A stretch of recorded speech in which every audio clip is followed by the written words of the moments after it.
చంద్రబాబు నాయుడు గారు ఎందుకు చేస్తూ ఉన్నారు అన్నది కూడా మనందరికీ కూడా తెలిసిన విషయాలు.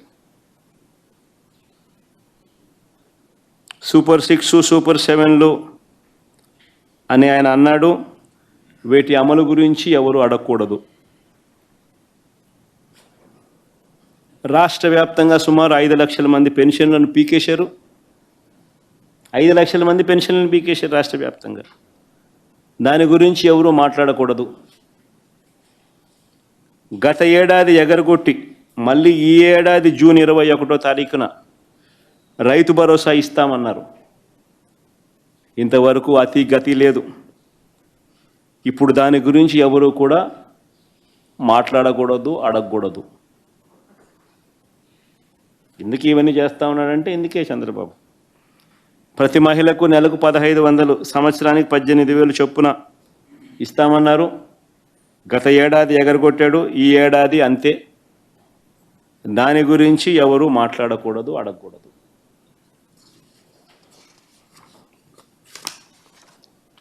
ఏటా 3 సిలిండర్లు అన్నాడు. గత ఏడాది 2 సిలిండర్లను ఎగరగొట్టేశారు. ఇస్తానన్న ఒక్క సిలిండర్ కూడా అందరికీ అందలేదు. ఈ ఏడాది అసలే 3 సిలిండర్లలో అసలే లేదు.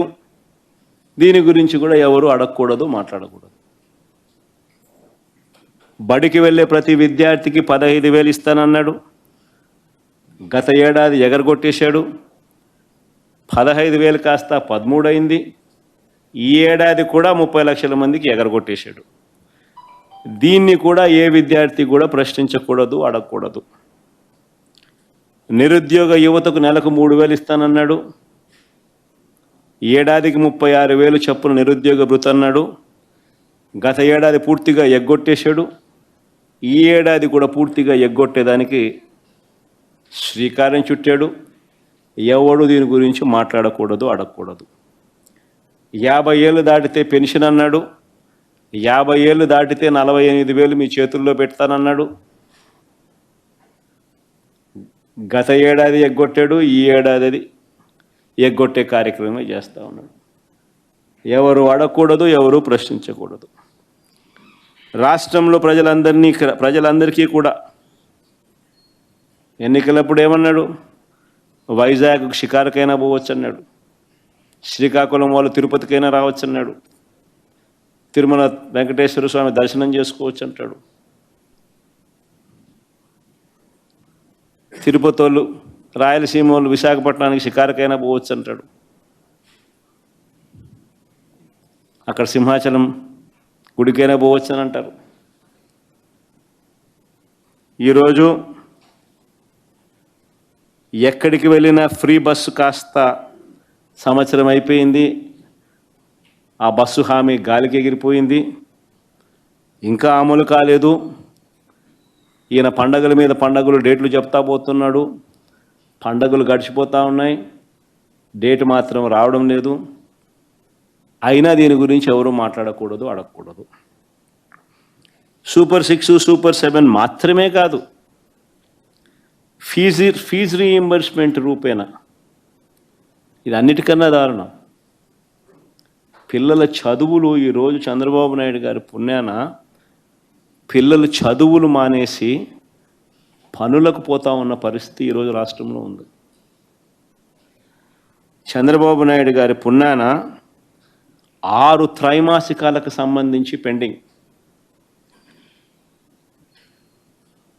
2024 జనవరి, ఫిబ్రవరి, మార్చ్ త్రైమాసికంతో మొదలెడితే జనవరి, ఫిబ్రవరి, మార్చికి సంబంధించిన త్రైమాసికం నువ్వు మామూలుగా మేలో ఇవ్వాలి.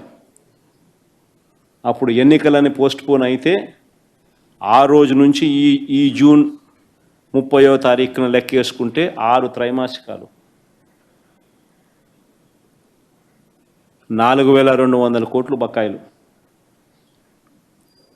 700 × 6 త్రైమాసికాలు. వసతి దీవెన కింద ప్రతి ఏప్రిల్ 1,100 కోట్లు ఇవ్వాలి.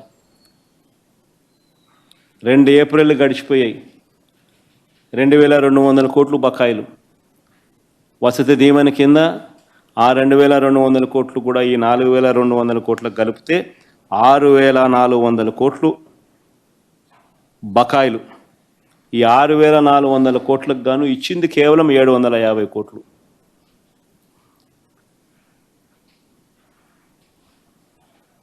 వీటి గురించి కూడా ఎవరూ మాట్లాడకూడదు, ప్రశ్నించకూడదు. ఆరోగ్యశ్రీ, ఆరోగ్య ఆసరా కింద బకాయిలు 4,500 కోట్లు దాటాయి. మామూలుగా నెలకు 300 కోట్లు ఆరోగ్యశ్రీ కింద ఖర్చు అయ్యేది. ఈ 13-14 నెలలకు లెక్కేసుకుంటే దాదాపుగా 4,000 కోట్లు. ఆరోగ్య ఆసరా కింద మరో 400-500 కోట్లు ఖర్చు అవుతుంది సంవత్సరానికి. ఆరోగ్యశ్రీ, ఆరోగ్య ఆసరా కింద 4,500 కోట్లు బకాయిలు. పేదవాడికి ఉచితంగా వైద్యం అందని పరిస్థితి ఈరోజు. నెట్వర్క్ హాస్పిటళ్ళు చేతులెత్తేసిన పరిస్థితులు. అయినా వీటి గురించి ఎవరూ మాట్లాడకూడదు, ప్రశ్నించకూడదు. ఇక ఇళ్ల నిర్మాణం గురించి, ఆయన ఇచ్చిన 143 హామీల గురించి ఎవరూ నిలదీయకూడదు.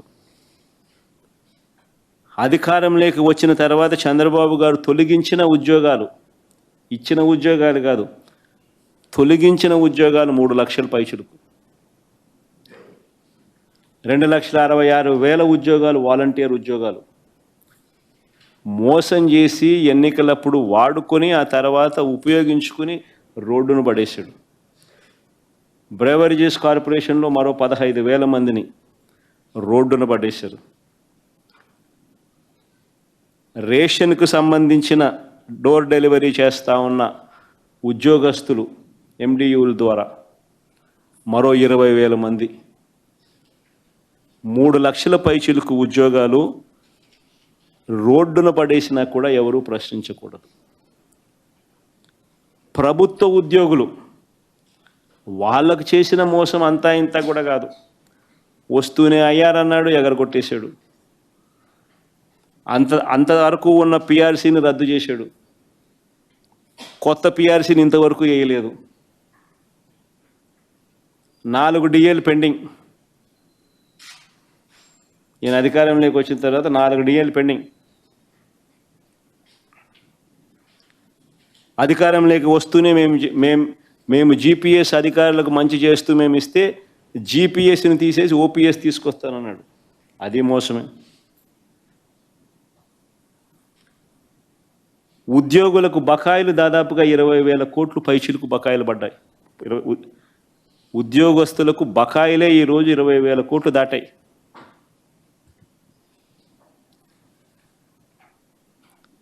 అడిగితే తోకలు కట్. ఎవరు ప్రశ్నించకూడదు, ఎవరు అడగకూడదు. అడిగితే సుమా దొంగ కేసులే, తప్పుడు కేసులే. చివరకు గ్రామ వార్డు సచివాలయాలు నిర్వీర్యం. గ్రామ వార్డు సచివాలయాలు పూర్తిగా నిర్వీర్యమైపోయాయి. అయినా ఎవరు మాట్లాడకూడదు, ప్రశ్నించకూడదు. 24 గంటల్లో ధాన్యం కొనుగోలు డబ్బులు ఇస్తామన్నారు. ఏప్రిల్ నుంచి బకాయిలే. 24 గంటలు కాదు, ఏప్రిల్ నుంచి బకాయిలు 1000 కోట్ల పైన ఉంటాయి బకాయిలు. అయినా ఎవరు ప్రశ్నించకూడదు, అయినా ఎవరు అడగకూడదు. రాష్ట్రాన్ని శ్రీలంక చేస్తున్నామని చెప్పి మా మీద అన్నారు.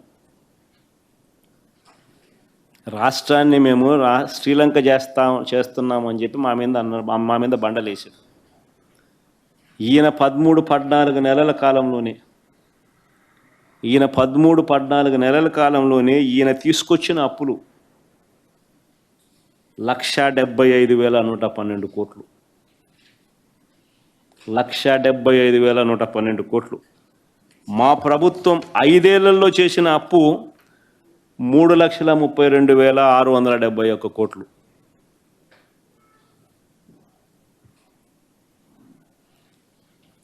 ఐదేళ్లలో మా ప్రభుత్వం చేసిన అప్పు 3,32,671 కోట్లు అయితే